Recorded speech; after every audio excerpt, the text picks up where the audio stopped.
I'm motivated by fear. Fear of fear. I hate being scared to do something. It's very simple. This is what I believe, and I'm willing to die for it. Yeah. Period. You can't be scared to die for the truth. The truth is the only thing that's ever going to be constant. And you can't fear what might happen to you if you were to tell the truth. Because what happens to you if you don't tell the truth is worse than telling the truth will ever be. The first step before anybody else in the world believes it is you have to believe it. There's no reason to have a plan B because it distracts from plan A.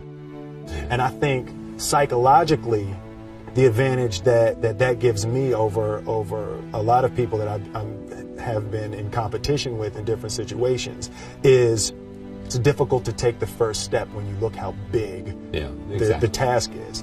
The task is never huge to me. It's always one brick. I believe, and I learned very young, that you don't try to build a wall. You don't set out to build a wall. You don't say, I'm going to build the biggest, baddest, greatest wall that's ever been built. You don't start there. You say, I'm going to lay this brick as perfectly as a brick can be laid. There will not be one brick on the face of the earth that's going to be laid better than this brick that I'm going to lay in this next 10 minutes. And you do that every single day. And soon you have a wall. And soon you have a wall.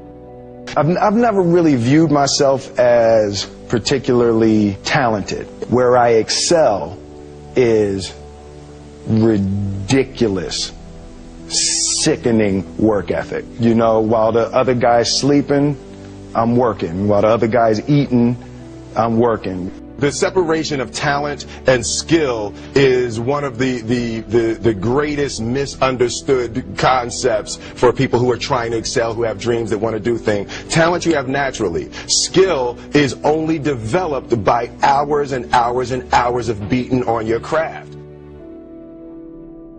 I always knew that I could work hard enough. There wasn't an issue with discipline, or there wasn't an issue with the ability to sacrifice or the willingness to sacrifice.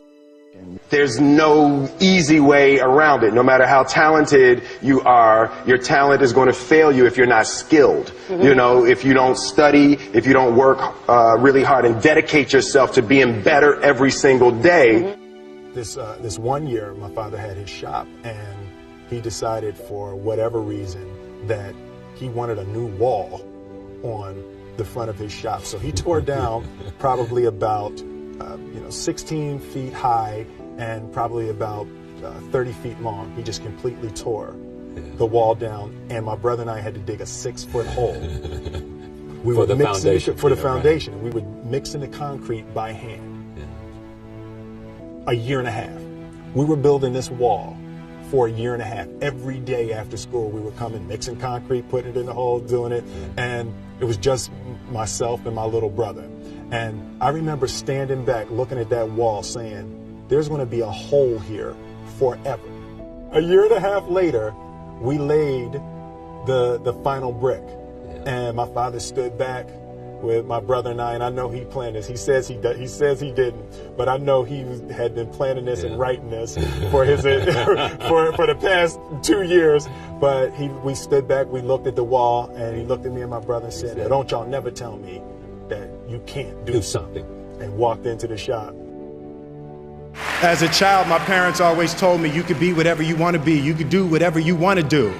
And you know, that office, that position, the highest office on the face of the earth, it was something I heard my parents saying it, but I didn't totally believe it. Yet I went out in the world and I carried myself and I held my head high and I stood there and I looked people in their eyes and I talked to people as if I was deserving of everything that this planet has to offer. I really want to say to children out there and to people who are watching, Confucius said one time, he who says he can and he who says he can't are both usually right.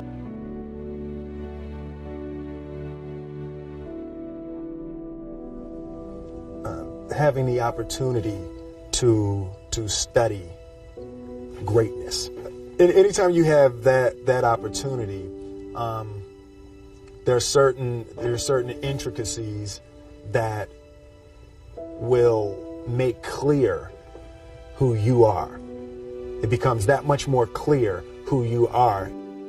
The definition of who I am is very clear to me, and it also redefines who I want to be, in that I know for a fact that I'm stronger than I thought I was. You know, you can't help but ask yourself the question, what would I do if I was in Muhammad Ali's shoes?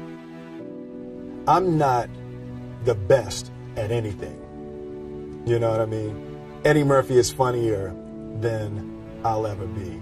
Denzel is more powerful than I'll ever be.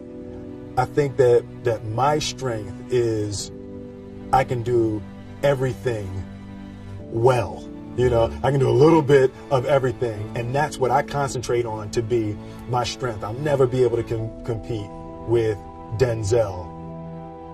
I enjoy connecting with people and ideas, and you know, I have a mission statement. So every year for probably the past 10 years, I've worked out a mission statement for myself.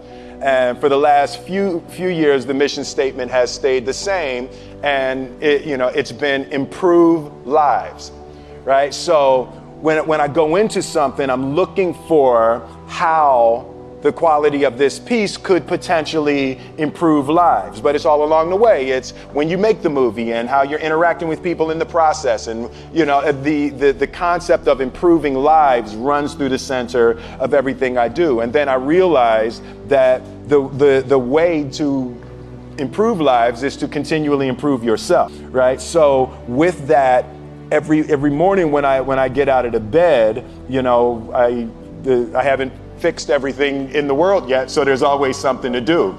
I want my life, I want my work, my family, I want it to mean something. If you are not making someone else's life better, then you're wasting your time. You know, like your life will become better by making other lives better. A few months ago, I said that I believe that if I chose to, I could be the president of the United States. And I think as I've had a chance to intellectualize why I said that. Yeah.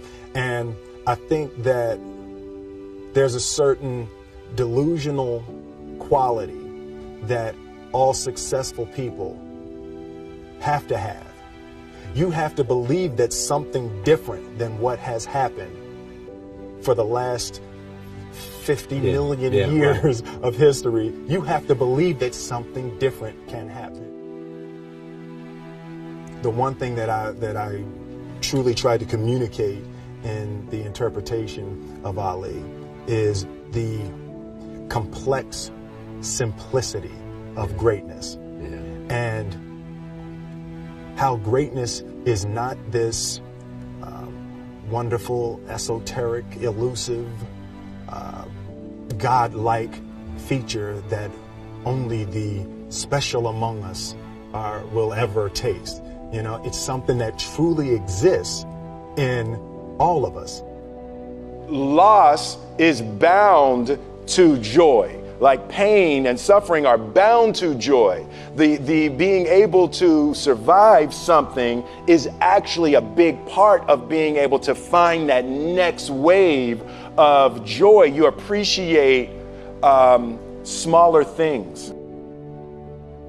I hated being scared, that I didn't want to even take the meeting. I just hated that being scared to do something. And I think what developed in my early days was the attitude that I started attacking things that I was scared of.